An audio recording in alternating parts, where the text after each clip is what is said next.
வணக்கம். இன்னைக்கு நாம இந்த பார்ட் 4 வீடியோல critical analysis comparative study of BNS versus IPC பார்க்க போறோம். நாம ஏற்கனவே பார்ட் 1 வீடியோல பார்த்தீங்கன்னா எது எது ஐபிசியில் இருந்து டெலீட் செய்யப்பட்டிருக்கு, பிஎன்எஸ்ல வர்றப்ப எந்தெந்த செக்ஷன் ஐபிசியில் உள்ள செக்ஷன்லாம் டெலீட் பண்ணியிருக்காங்க அப்படின்னு பார்ட் 1ல பார்த்தோம். பார்ட் 2 and 3ல எது எது பிஎன்எஸ்ல புதுசா செக்ஷன்ஸ் சேர்த்திருக்காங்க, ஐபிசியில் இல்லாத செக்ஷன்ஸ் பிஎன்எஸ்ல எது எது புதுசா சேர்த்திருக்காங்க அப்படிங்கிற விவரங்கள் பார்த்தோம். இப்ப இந்த பார்ட் 4ல இருந்து என்ன பார்க்க போறோம் அப்படின்னு பார்த்தோம்னா, ஐபிசியில் உள்ள செக்ஷன்ஸ்ல என்னென்ன மாதிரியாக சேஞ்சஸ்லாம் பண்ணியிருக்கிறாங்க இந்த பிஎன்எஸ்ல அப்படிங்கிறது சம்பந்தமா தான் இந்த பார்ட் 4 வீடியோல இருந்து நம்ம ஃபுல்லா பார்க்க போறோம். சரியா? அப்ப அதுல முதல்ல பார்த்தோம்னா என்ன அப்படின்னா, சில வேர்ட்ஸ் ஐபிசியில் யூஸ் பண்ணிருக்க சில வேர்ட்ஸ் வார்த்தைகள் அந்த இதுக்கு பிஎன்எஸ்ல வேற ஒரு வார்த்தைகள் பயன்படுத்தப்பட்டிருக்கு. அப்ப அது மாதிரி பொதுவா இப்ப நான் சொல்றது பொதுவா என்னென்ன மாதிரி காமனா ஐபிஎஸ்ல யூஸ் பண்ற வேர்ட்ஸ் எது எது பிஎன்எஸ்ல மாத்திருக்காங்க அப்படின்னு நம்ம பாக்குறப்ப ஃபர்ஸ்ட் பாத்தீங்கன்னா கோடுங்கிற இடத்துல ஐபிசில கோடு அப்படின்னு சொல்லி எங்கெங்க யூஸ் பண்ணியிருக்காங்களோ அதெல்லாம் பாத்தீங்கன்னா பிஎன்எஸ் பொறுத்தளவுக்கு சன்ஹிதா அப்படின்னு சொல்லி யூஸ் பண்ணியிருக்காங்க. அதே மாதிரி ஐபிசில கவர்மெண்ட் ஆஃப் ஸ்டேட் அப்படின்னு சொல்லி எங்க யூஸ் பண்ணியிருக்காங்களோ அங்கெல்லாம் பிஎன்எஸ்ல பாத்தீங்கன்னா ஸ்டேட் கவர்மெண்ட் அப்படின்னு சொல்லி யூஸ் பண்ணியிருக்காங்க. அதே மாதிரி ஐபிசியில் கோர்ட்ஸ் ஆஃப் ஜஸ்டிஸ் அப்படின்னு சொல்லி எங்க யூஸ் பண்ணியிருக்காங்களோ பிஎன்எஸ் பொறுத்தளவுக்கு கோர்ட் அப்படின்னு சொல்லி யூஸ் பண்ணியிருக்காங்க. ஐபிசியில் டினோட்ஸ்ன்னு சொல்லி எங்கெல்லாம் பயன்படுத்தப்பட்டிருக்கோ அங்கெல்லாம் அதெல்லாம் பார்த்தீங்கன்னா பிஎன்எஸ் பொறுத்தளவுக்கு மீன்ஸ் அப்படின்னு சொல்லி யூஸ் பண்ணியிருக்காங்க. அதே மாதிரி ஐபிசியில் பார்த்தீங்கன்னா எங்கெங்க மிலிட்ரி அப்படின்னு சொல்லி யூஸ் பண்ணியிருக்காங்களோ அங்கெல்லாம் பார்த்தீங்கன்னா பிஎன்எஸ் பொறுத்தளவுக்கு ஆர்மி அப்படின்னு சொல்லி யூஸ் பண்ணியிருக்காங்க. ஐபிசியில் அதே மாதிரி நாவல் அப்படின்னு எங்க யூஸ் பண்ணியிருக்காங்களோ பிஎன்எஸ் பொறுத்தளவுக்கு நேவி அப்படின்னு சொல்லி யூஸ் பண்ணியிருக்காங்க. அதே மாதிரி ஏற்கனவே நம்ம பிஎன்எஸ்எஸ்லையும் கூட பார்த்தோம், இந்த lunatic, insane person, under the influence of madness இப்படிங்கிற வேர்டுலாம் இருக்கு இல்லையா, இந்த வேர்டுக்கெல்லாம் காமனா பிஎன்எஸ் பொறுத்தளவுக்கு என்ன வேர்டு யூஸ் பண்ணியிருக்காங்கன்னா பர்சன்ஸ் ஆஃப் அன்சவுண்ட் மைண்ட் அப்படின்னு சொல்லி யூஸ் பண்ணியிருக்காங்க. அதே மாதிரி ஐபிசியில் பார்த்தீங்கன்னா நைட் அப்படிங்கிற ஒரு வேர்டு யூஸ் பண்றாங்க. ஃபார் எக்ஸாம்பிள் அக்கரன்ஸ் நைட்ல நடந்தா அப்ப நைட்டுங்கிற வேர்டு யூஸ் பண்ணியிருப்பாங்க ஐபிசியில். பட் இங்க பிஎன்எஸ் பொறுத்தளவுக்கு after sunset and before sunrise அப்படிங்கிறத யூஸ் பண்ணியிருக்காங்க, அந்த வேர்டு யூஸ் பண்ணியிருக்காங்க. அதே மாதிரி பொதுவாக ஐபிசியில் மைனர் அப்படின்னு பொதுவாக பெரும்பாலான இடங்கள்ல யூஸ் பண்ணியிருக்க இடங்கள்ல எல்லாமே பிஎன்எஸ் பொறுத்தளவுக்கு சைல்டு அப்படிங்கிறத யூஸ் பண்ணியிருக்காங்க. அடுத்து பார்த்தீங்கன்னா நிறைய அந்த வேர்ட்ஸுக்குரிய மீனிங்லாம் கொடுக்குறாங்க இல்லையா. ஃபார் எக்ஸாம்பிள் ஆக்ட்னா என்ன, ஒமிஷன்னா என்ன, டிஸ்ஹானஸ்ட்லினா என்ன, ஃப்ராடுலண்ட்லினா என்ன, இந்த மாதிரியாக வேர்ட்ஸ்லாம் டிஃபைன் பண்ணப்பட்டிருக்கு ஐபிசியை பொறுத்தளவுக்கு. இது எல்லாமே தனித்தனி செக்ஷனா டிஃபைன் பண்ணியிருப்பாங்க ஐபிசியில். இதை என்ன பண்ணிட்டாங்கன்னா பிஎன்எஸ் பொறுத்தளவுக்கு ஒரே செக்ஷனுக்கு கீழே கொண்டு வர்றாங்க. அதாவது செக்ஷன் 2 நார்மலா பார்த்தீங்கன்னா எந்த ஒரு ஆக்ட்லையும் பொதுவா செக்ஷன் 2 பொறுத்தளவுக்கு பார்த்தீங்கன்னா டெஃபனிஷன் கிளாஸாக தான் இருக்கும். ஆனா ஐபிசியில் இருந்தப்ப என்ன பண்றாங்கன்னா மற்ற டெஃபனிஷன் கிளாஸுக்கே ஏகப்பட்ட செக்ஷன் கொடுத்துருப்பாங்க. ஏறக்குறைய 52 செக்ஷனுக்கு மேல பாத்தீங்கன்னா ஃபுல்லா டெஃபனிஷனாவே வந்துகிட்டு இருக்கும். இப்ப என்ன பண்ணிட்டாங்கன்னா இதெல்லாம் ஒரு கன்சாலிடேட் பண்ணி செக்ஷன் 2ல எது எது டெஃபனிஷனுக்குரியது எல்லாமே இருக்கு இல்லையா, அதை ஃபுல்லா செக்ஷன் 2ல கீழேயே அதுலயே சப் கிளாஸா செக்ஷன் 2(1), செக்ஷன் 2ல 2 சப் கிளாஸ் 2, செக்ஷன் 2ல 3 இப்படி கொண்டு வர்றாங்க. ஸோ அப்படி கொண்டு வர்றப்ப செக்ஷன் 2ல பார்த்தீங்கன்னா குறிப்பா 2(1), அதாவது இதுல ஆக்ட் அண்ட் ஒமிஷன் அப்படிங்கிறது என்னன்னா ஐபிசியை பொறுத்தளவுக்கு ஒரே செக்ஷன்ல 33 ஐபிசியில் ஆக்ட் அண்ட் ஒமிஷன் சொல்லி போட்டு டிஃபைன் பண்ணியிருப்பாங்க. இப்ப பிஎன்எஸ் பொறுத்தளவுக்கு இது ரெண்டையும் பைஃபர்கேட் பண்ணிட்டாங்க, ஆக்ட் அண்ட் ஒமிஷன் அப்படிங்கிறத. அதாவது ஆக்ட்ங்கிறது செக்ஷன் 2 1 அதன் கீழே வந்து ஆக்ட்னா என்ன, இந்த டெஃபினிஷன்ல மாறல, பட் என்ன பண்ணியிருக்காங்கன்னா ஃபைபர் கட் பண்ணி வேற வேற இதாக வந்து சப் கிளாஸ் வந்து கொண்டு வந்திருக்கிறாங்க. செக்ஷன் 2(1) பொறுத்தளவுக்கு ஆக்ட்னா என்ன அப்படின்னு சொல்லி டிஃபைன் பண்ணியிருக்காங்க. செக்ஷன் 2 சப் கிளாஸ் 25ல தான் என்னன்னா ஒமிஷன் அப்படிங்கிற வேர்டுக்கு மீனிங் கொடுத்துருக்காங்க. இந்த மீனிங்ல எந்த சேஞ்சஸும் கிடையாது, பட் இந்த செக்ஷனை வந்து பைஃபர்கேட் பண்ணியிருக்கிறாங்க. அடுத்து செக்ஷன் பிஎன்எஸ்ல செக்ஷன் 2 சப் கிளாஸ் 8ல என்ன பண்ணிடுறாங்கன்னா டாக்குமெண்ட்னா என்ன அப்படின்னு சொல்லிடுறாங்க. ஒன்றும் இல்லை, இதுலேயும் வந்து கண்டென்ட்லாம் ஒன்றும் ஐபிசியில் உள்ளது தான் அப்படியே கொண்டு வர்றாங்க. கண்டென்ட்லாம் ஒன்றும் பெருசாக சேஞ்ச் பண்ணல. ஆனால் என்னன்னா ஐபிசியை பொறுத்தளவுக்கு செக்ஷன் 29லையும் அண்ட் 29(A) இதில் தான் வந்து என்னன்னா டாக்குமெண்ட்னா என்னன்னு சொல்லியிருப்பாங்க. அதாவது 29(A)ல ஆடடா என்ன பண்ணியிருப்பாங்கன்னா include electronic and digital records அப்படிங்கிறத தான் டிஃபைன் பண்ணியிருப்பாங்க 29(A)ல. ஸோ இப்போ செக்ஷன் பிஎன்எஸ்ல செக்ஷன் 2 சப் கிளாஸ் 8ல அந்த எலக்ட்ரானிக்ஸ் அண்ட் டிஜிட்டல் ரெக்கார்ட்ஸை இன்க்ளூட் பண்ணிட்டாங்க டாக்குமெண்ட் அப்படிங்கிறதுல. அவ்வளோதான், இதில் ஒன்றும் பெரிய சேஞ்சஸ்லாம் வந்து ஒன்று இதில் இல்லை, இதை பொறுத்தளவுக்கு இல்லை. அடுத்து பார்த்தீங்கன்னா செக்ஷன் வந்து பிஎன்எஸ்ல செக்ஷன் 2 சப் கிளாஸ் 10 இதில் வந்து ஜெண்டர் அப்படிங்கிறது அதை பற்றி சொல்லியிருக்காங்க, டிஃபைன் பண்ணியிருக்காங்க. ஸோ ஐபிசிலையும் ஜெண்டருங்கிறது இருக்கு, அது வந்து செக்ஷன் 8 ஐபிசியில் வந்து இருக்கு ஜெண்டர்னா. இங்க முக்கியமான ஒரு விஷயத்தை வந்து சேர்க்கிறாங்க. அதாவது இந்த ஜெண்டர்ல அந்த ஹீ, அதாவது அந்த ப்ரொனவுன் இருக்கு இல்லையா, அந்த ஹீ அப்படிங்கிறதுக்கு டிரைவ்ஸ் என்னன்னா மேலு அல்லது ஃபீமேல் பர்சன்ஸ் ரெண்டு பேர்த்த வந்து குறிக்கும். இப்ப இதுல பிஎன்எஸ் பொறுத்தளவுக்கு என்ன பண்ணிட்டாங்கன்னா அந்த ஹீங்கிற டெரிவேட்டிவ்க்கு மேலு, female and also transgender, so அவங்களையும் அந்த இதில் வந்து குறிக்கணும் அப்படின்னு சொல்லி இந்த டிரான்ஸ்ஜெண்டர்னா யாரு அப்படிங்கிறத அப்போ டிஃபைன் பண்ணணும் இல்லையா. அப்போ அதுல என்ன சொல்லிடுறாங்கன்னா பிஎன்எஸ்ல இந்த டிரான்ஸ்ஜெண்டருக்கு நீங்க எங்க வந்து விளக்கம் பார்த்துக்கணும்னா செக்ஷன் வந்து பார்த்தீங்கன்னா 2K of transgender person protection of rights act 2019ல அந்த செக்ஷன் 2Kல டிஃபைன் பண்ணியிருக்காங்க டிரான்ஸ்ஜெண்டர்னா யாரு அப்படின்னு சொல்லி. ஸோ அந்த மீனிங்கை நீங்க வந்து எடுத்துக்கங்க. அப்ப இங்க வந்து ஐபிசில ஜெண்டருங்கிறது விச் இன்க்ளூட்ஸ் என்னன்னா மேல், ஃபீமேல் அண்ட் டிரான்ஸ்ஜெண்டர், இதுவும் சேர்த்து வந்து கொடுத்துருக்குறாங்க. அடுத்து பார்த்தீங்கன்னா செக்ஷன் வந்து பிஎன்எஸ்ல 2 சப் கிளாஸ் 19 அதுல வந்து என்னன்னா இப்ப ஏற்கனவே ஐபிசியில பாத்தீங்கன்னா மேன் அண்ட் உமன் அப்படிங்கிறத ஒரே செக்ஷன்ல வந்து சொல்லியிருப்பாங்க. அதாவது செக்ஷன் 30 அதாவது 10 செக்ஷன் 10 ஐபிசியில வந்து சொல்லியிருப்பாங்க மேன் என்ன உமன் என்ன அப்படிங்கிறது ரெண்டையுமே சேர்த்து. இப்ப பிஎன்எஸ் பொறுத்தளவுக்கு செக்ஷன் வந்து 2 சப் கிளாஸ் 19ல மேன் அப்படிங்கிறத பத்தி தனியா வந்து பிரிச்சு சொல்லிட்டாங்க. ஸோ அதே மாதிரி செக்ஷன் 2 சப் கிளாஸ் 35ல உமன்னா யாரு அப்படிங்கிறத பத்தி சொல்லியிருக்காங்க. ஸோ அப்ப சிங்கிள் செக்ஷன்ல வந்து செக்ஷன் 10ல இருந்த ஐபிசில இருந்த மேன் உமன்கிறத பைஃபர்கேட் பண்ணிட்டாங்க ரெண்டு செக்ஷனா. செக்ஷன் 2 சப் கிளாஸ் 19 மேனை பத்தியும் செக்ஷன் 2 சப் கிளாஸ் 35 உமனை பத்தியும் சொல்லப்பட்டிருக்கு. அடுத்து ஐபிசியில் பார்த்தீங்கன்னா ஜென்ரல் எக்ஸ்பிளனேஷன்ஸ்னு ஒரு ஹெட்டிங்ல சொல்லியிருப்பாங்க.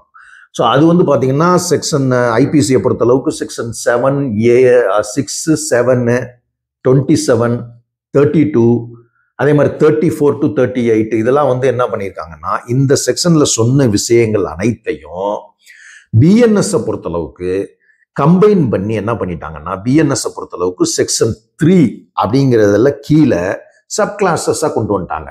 அதாவது செக்ஷன் 3 சப் கிளாஸ் 1ல ஜென்ரல் எக்ஸ்பிளனேஷன்ஸ் அப்படிங்கிற ஒரு ஹெட்லிங்லையும் அதுக்கப்புறம் அதனுடைய உள்ளடக்கமா செக்ஷன் வந்து 3 சப் கிளாஸ் 2, 3, 4, 5 சொல்லிட்டு 9 செக்ஷன்ஸ்.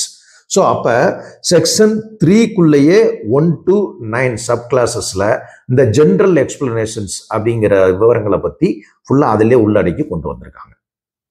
அடுத்து பனிஷ்மெண்ட் அப்படிங்கிறது ஐபிசியில் வந்து பார்த்தீங்கன்னா செக்ஷன் 53 அதில் வந்து பனிஷ்மெண்ட் அப்படின்னா என்ன அப்படிங்கிறது சம்மந்தமாக சொல்லியிருப்பாங்க. ஸோ பிஎன்எஸ்ல அதே பனிஷ்மெண்ட்டுங்கிறது என்ன செக்ஷனில் சொல்லப்பட்டதுன்னா செக்ஷன் 4 ஆஃப் பிஎன்எஸ்ல சொல்லிடுறாங்க. அதே இதுதான். ஆனால் இங்க வந்து பனிஷ்மெண்ட்ல எக்ஸ்ட்ரா கம்யூனிட்டி சர்வீஸ் அப்படிங்கிற பனிஷ்மெண்ட்டும் ஒன்று எக்ஸ்ட்ரா வந்து சேர்க்கப்படுது பிஎன்எஸ்ல. இந்த கம்யூனிட்டி சர்வீஸ்னா என்ன அப்படின்னு சொல்லி பார்த்தோம்னா, இது சம்பந்தமா நம்ம ஏற்கனவே பிஎன்எஸ்எஸ் வெர்சஸ் சிஆர்பிசியில் வந்து நம்ம இது சம்பந்தமா பேசியிருக்கோம். ஸோ குறிப்பாக பார்த்தீங்கன்னா பிஎன்எஸ்எஸ்ல அந்த சிஆர்பிசி பிஎன்எஸ்எஸ் இருக்கு இல்லையா, அதில் வந்து செக்ஷன் 23ல தான் இந்த கம்யூனிட்டி சர்வீஸ்னா என்ன அப்படின்னு வந்து சொல்லப்பட்டிருக்கு. ஸோ இங்கே வந்து பிஎன்எஸ்ல வந்து அதை பற்றி டிஃபைன் பண்ணல, அதே டெஃபினேஷனை இங்கே எடுத்துக்க சொல்லிட்டாங்க. ஸோ அப்போ செக்ஷன் 23 ஆஃப் பிஎன்எஸ்எஸ் தான் கம்யூனிட்டி சர்வீஸ்னா என்ன அப்படின்னு சொல்லியிருக்கு. கம்யூனிட்டி சர்வீஸையும் பனிஷ்மெண்ட்டுங்கிற கேடரில் கொண்டு வந்துடுறாங்க. இந்த கம்யூனிட்டி சர்வீஸுங்கிறது ஒன்றும் இல்லை, வித்தவுட் ரெமுனரேஷன், அதாவது சம்பளம் இதெல்லாம் இல்லாமல் ஏதாவது ஒரு சர்வீஸ் போய் பண்ணணும் அப்படின்னு சொல்லி கோர்ட் வந்து ஆர்டர் போடலாம். ஸோ ஃபார் எக்ஸாம்பிள் வந்து ஒரு டிராஃபிக்கில் போய் நீ வந்து ஒரு நாளைக்கு இருந்து அதை வந்து ஒழுங்குபடுத்து, இல்லை ஏதோ ஒரு ஆர்கனைசேஷனில் போய் அவங்களுக்கு ஒரு நாள் வேலை செய்ய, அது மாதிரி இல்லாட்டி போய் மரங்கள் நடு, இந்த மாதிரியான ஒரு form of punishment. It is not a punishment, it is a community service. ஆனால் பனிஷ்மெண்ட்டுங்கிற கேடரில் பிஎன்எஸ்ல செக்ஷன் 4ல் வந்து இதை வந்து கொண்டு வந்திருக்காங்க. அடுத்து நம்ம பார்த்தோம்னா ஐபிசியில் செக்ஷன் 63லேருந்து 70 வரைக்கும் பார்த்தீங்கன்னா இந்த ஃபைனை பே பண்ணலைன்னா என்ன இம்ப்ரிசன்மெண்ட்டு, ஃபைன் மட்டும் உள்ள வழக்குகள், இந்த மாதிரியான ஃபைன் குறிப்பிட்டு உரிய டீட்டெயில்ஸ் எல்லாமே வந்து இந்த செக்ஷன் 63லேருந்து 70 வரைக்கும் ஐபிசியில் சொல்லப்பட்டிருக்கு.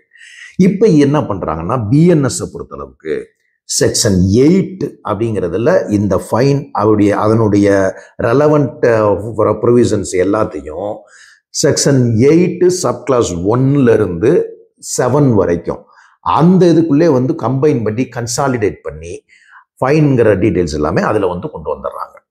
அடுத்து ஐபிசியில் செக்ஷன் 117 அதாவது abetting commission of offense by the public or by more than 10 persons.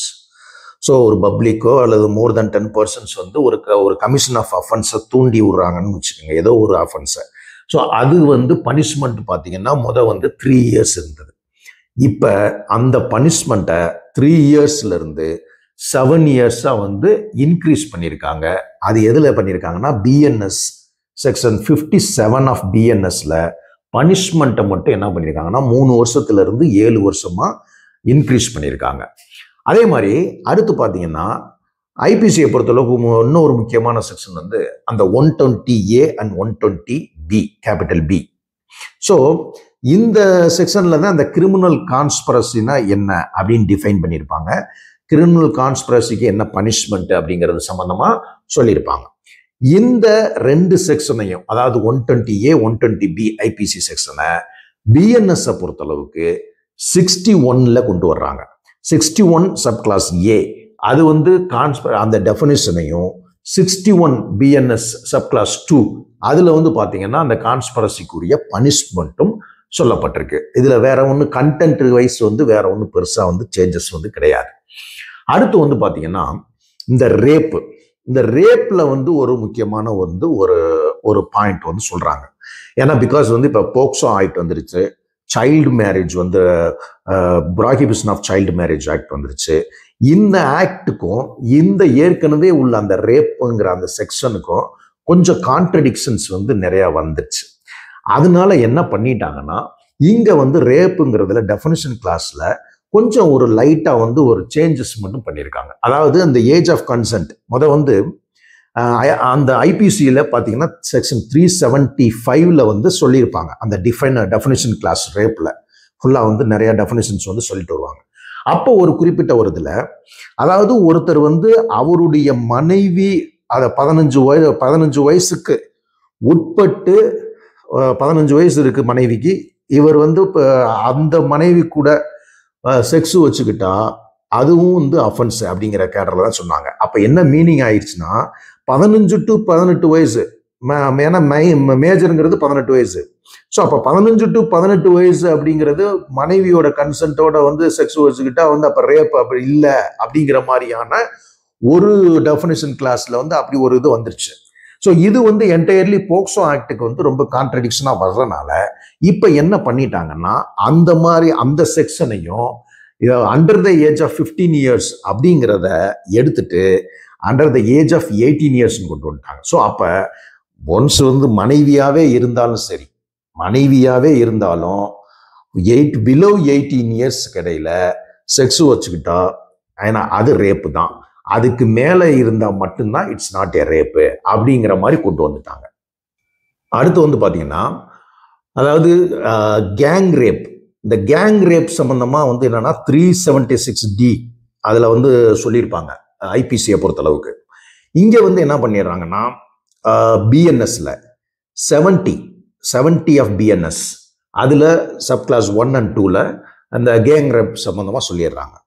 ஐபிசியை பொறுத்தளவுக்கு under the age of 12 years ஒரு விக்டிமுக்கு வந்து 12 இயர்ஸும் அதுக்கு கம்மியாக இருக்கிறப்ப டெத் சென்டென்ஸே கொடுக்கலாம் அப்படிங்கிறது தான் வந்து ஐபிசியை பொறுத்த அளவுக்கு இருந்துச்சு.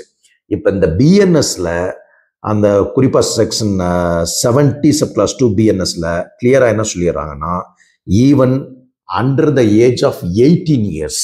ஸோ அப்போ 12 இயர்ஸுங்கிறத இப்போ 18 இயர்ஸுக்கு கீழே ஒரு விக்டிம் பாதிக்கப்பட்டாங்கன்னா அது கேங் ரேப்பாக இருக்கும் பட்சத்தில் எதுவும் வந்து என்னன்னா அந்த ரேப் தான், கேங் ரேப் தான் அப்படின்னு சொல்லிடுறாங்க. அந்த ஏஜை வந்து 12ங்கிறத 18 மாத்திடுறாங்க. அவ்வளோதான். அடுத்து நாம பார்த்தோம்னா 494 and 495 ஐபிசி. இந்த 2 செக்ஷன் உங்களுக்கு தெரியும். அதாவது பைகாமியை பற்றி சொல்லியிருக்கோம். அதாவது ஒரு ஹஸ்பண்ட் அண்ட் ஒய்ஃப் 2 பேர் இருக்கிறப்பயே இன்னொரு மேரேஜ் லைஃப்ல இருக்கிறப்பயே இன்னொரு மேரேஜ் பண்ணிக்கிறாங்கன்னு வச்சுக்கோங்களேன். ஸோ அது வந்து பைகாமி வந்துடும். இருதார மனம் சொல்றாங்கல்ல, இது வந்து 494ல வரும். அதே மாதிரி 495ல பார்த்தீங்கன்னா ஒரு ஏற்கனவே மேரேஜ் நடந்ததை மறைச்சு அடுத்து சப்சிக்வெண்டா வந்து இன்னொரு மேரேஜ் வந்து பண்றாங்கல்ல, அது வந்து 495ல வரும்.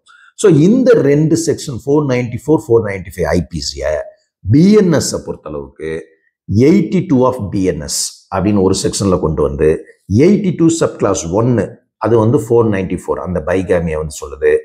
82 சப் கிளாஸ் 2 இதுல வந்து பாத்தீங்கன்னா அந்த ஃபார்மர் மேரேஜை மறைச்சு சப்சிக்வெண்டா வந்து வேற ஒரு மேரேஜ் பண்றாங்களே அதை வந்து சொல்லுது. சரியா? 82 பிஎன்எஸ்ல.